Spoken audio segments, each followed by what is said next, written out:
new iPhone 7 is water resistant, but an IP rating of 67 doesn't make it completely waterproof. In fact, Apple's warranty still won't cover water damage.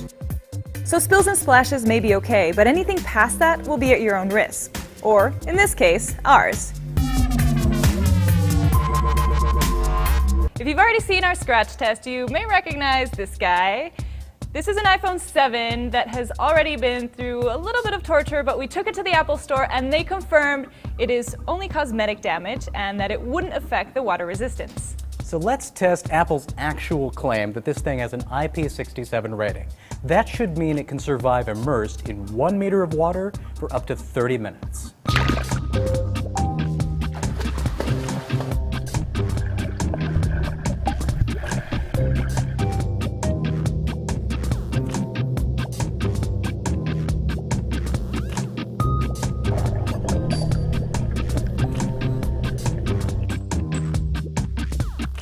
So we just let this phone sit for about 15 minutes because when we first pulled it out of the water, we noticed a little issue with the speakers where they didn't sound very good. Now we're going to run all of our tests and see how this looks. So far, you can see the screen looks great. Doesn't seem to have any issues with touch here. Got a home button that seems to be working the way it should. Volume up and down on the rockers are okay. And if I press this power button, that seems to work as well. Now if we go over to and place a little bit of music, we're going to see how these speakers sound. Definitely got some volume again. It didn't have that the first time, but I'm only really hearing audio out of the bottom speakers. It's supposed to be stereo. Doesn't seem like it's dried enough to fix whatever the issue is with the top speaker. We're going to see if this microphone can do some audio for us. So this is your iPhone. This is your iPhone on water. And we can definitely see a waveform there indicating we're getting some audio in. Let's see how it sounds. This is your iPhone on water.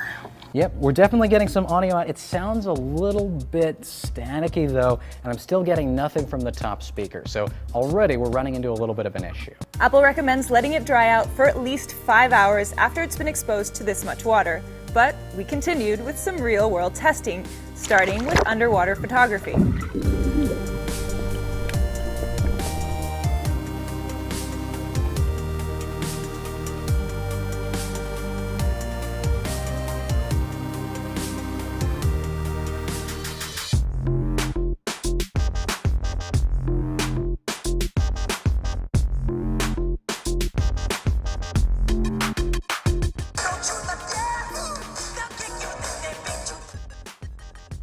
This is your iPhone.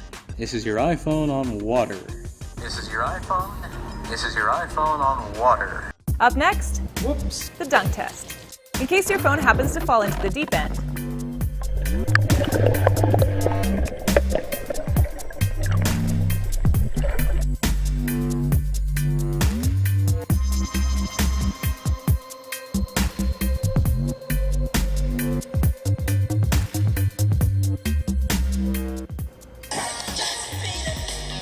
Your iPhone 7 on water.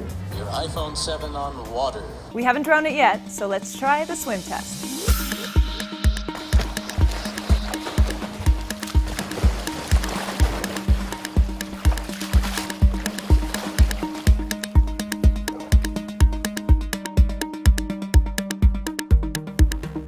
So obviously, we're not at the pool anymore, we're back in the office. I'm dry, the phone's dry, and it's had about 24 hours to recover. And while most everything seems to be back to working order, the speakers still aren't in their original condition. The volume's nice and loud again, but next to a pristine iPhone 7, the audio doesn't sound quite as rich. In fact, the high frequencies even sound a little bit jagged. But considering we tested this phone way beyond the rating, I'm actually impressed it's working at all. But your phone may not be as lucky, and speaker damage is definitely a possibility if you push it beyond the limits like we did today. So don't risk it. Never purposely submerge the iPhone 7, and if you happen to by mistake, wait at least 5 hours for it to completely dry before you plug it in again.